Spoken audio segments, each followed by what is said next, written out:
कुछ हरामी भी हैं पाकिस्तान में, है ना।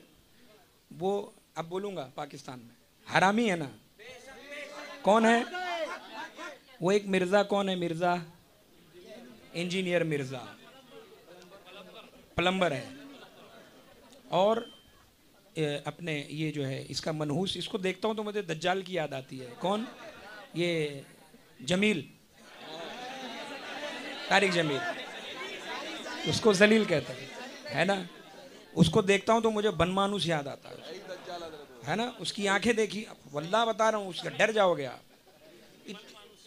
वो जो किंग कॉन्ग होता है ना, वो कंगारू, चिंपैंजी क्या बोलते हैं उसको, ऐसी छोटी छोटी आंखें हैं और इतना बड़ा मुंह, मनहूस वो है।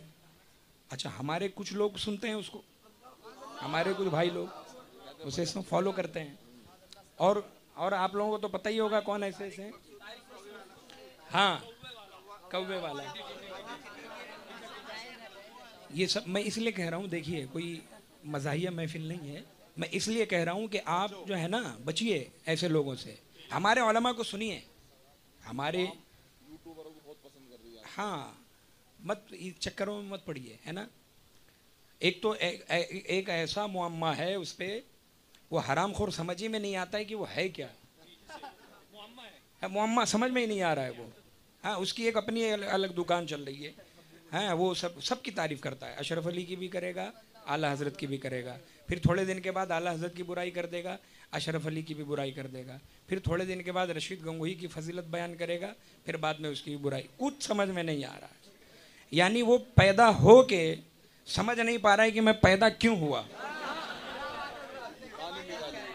अजीब है ना। उस उससे खुद ये नहीं पता है कि मुझे जाना कहाँ है। ऐसा थोड़ी होता है। आप कोई एक पर्टिकुलर एक रास्ता पकड़िए तो हमें समझ में आएगा कि आप हक पर हो कि बातिल पर, है ना। कोई रास्ता ही नहीं है तो कहाँ से समझ में आएगा भाई, है ना। तो अल्लाह ऐसों से महफूज रखे, ये सब हरामी है। हाँ, वलदुज़्ज़िना है सब, इनके नुत्फे में खराबी है। तो इन लोगों की क्लिप हमको